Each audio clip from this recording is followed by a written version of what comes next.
যুক্তরাষ্ট্রের সহায়তা নীতিতে যে পরিবর্তন এসেছে তা যেন রোহিঙ্গাদের মানবিক সহায়তায় বিঘ্নিত না করে সেই লক্ষ্যে নতুন দাতা সংগ্রহের ওপর জোর দিয়েছেন প্রধান উপদেষ্টা ডক্টর মোহাম্মদ ইউনুস। জাতিসংঘের মিয়ানমার বিষয়ক বিশেষ দূত জুলি বিশপের সঙ্গে বৈঠকে এই বিষয়ে হয় আলোচনা। 23 ফেব্রুয়ারি রবিবার রাষ্ট্রীয় অতিথি ভবন যমুনায় প্রধান উপদেষ্টার সঙ্গে সাক্ষাৎ করেন জুলি।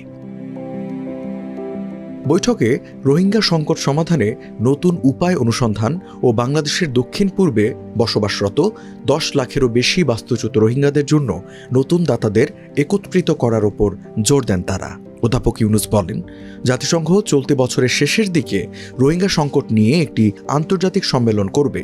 সেখানে জুলি বিশপকে কেন্দ্রীয় ভূমিকা পালনের আহ্বান জানান তিনি। মালয়েশিয়া ও ফিনল্যান্ড সম্মেলনের সহ আয়োজক হতে সম্মত হয়েছে। অধ্যাপক ইউনুস গৃহযুদ্ধ বিধ্বস্ত রাখাইন রাজ্যে মানবিক সংকট কমাতে এবং পশ্চিম মিয়ানমার থেকে পালিয়ে আসা নতুন শরণার্থীদের আগমন রোধে জাতিসংঘের বিশেষ দূতের সমর্থনও চেয়েছেন। রোহিঙ্গা বিষয়ক জাতিসংঘের আন্তর্জাতিক সম্মেলনকে সফল করার প্রয়োজনীয়তার উপর জোর দেন, কেননা দশক জুড়ে চলা এই সংকটের টেকসই সমাধানের জন্য এটি অত্যন্ত গুরুত্বপূর্ণ। বিশপ উল্লেখ করেন, জাতিসংঘ মহাসচিব অ্যান্তোনিও গুতেরেস মার্চের মাঝামাঝি বাংলাদেশ সফর করবেন এবং কক্সবাজারের ক্যাম্পে রোহিঙ্গাদের সঙ্গে দেখা করবেন।